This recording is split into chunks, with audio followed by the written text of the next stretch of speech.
विज्ञानाचा प्राध्यापक मोटेगावकर अंधश्रद्धाळू आहे का असा सवाल उपस्थित होतोय।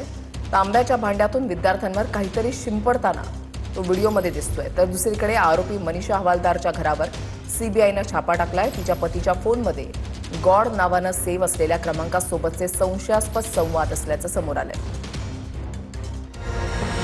विज्ञानाचा प्राध्यापक असलेला आणि सध्या सीबीआयच्या कोठडीत असलेल्या शिवराज मोटेगावकरचा एक व्हिडिओ व्हायरल झालाय।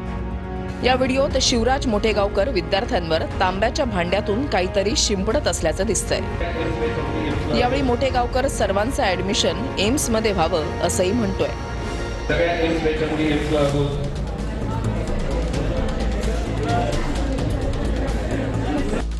हा व्हिडिओ व्हायरल झाल्यानंतर विज्ञानाचा प्राध्यापक असलेला मोटेगावकर अंधश्रद्धाळू होता का अशा चर्चा सुरू झाल्यात। दुसरीकडे नीट पेपर फुटी प्रकरणात आरोपी मनीषा हवालदारच्या घरावर सीबीआयनं छापा टाकलाय। पुण्यातील सदाशिवपेठ परिसरात लक्ष्मी निवास सोसायटीमध्ये मनीषा हवालदारचं घर आहे। छाप्यादरम्यान सीबीआयला नीटचे प्रश्नपत्रिका संच आढळलेले आहेत। मनीषा हवालदारनं स्वहस्ताक्षरात लिहिलेल्या प्रश्नपत्रिका आढळून आल्यात। काही प्रश्नपत्रिका आणि कागदपत्र जाळली गेल्याचा संशय सीबीआयला आहे।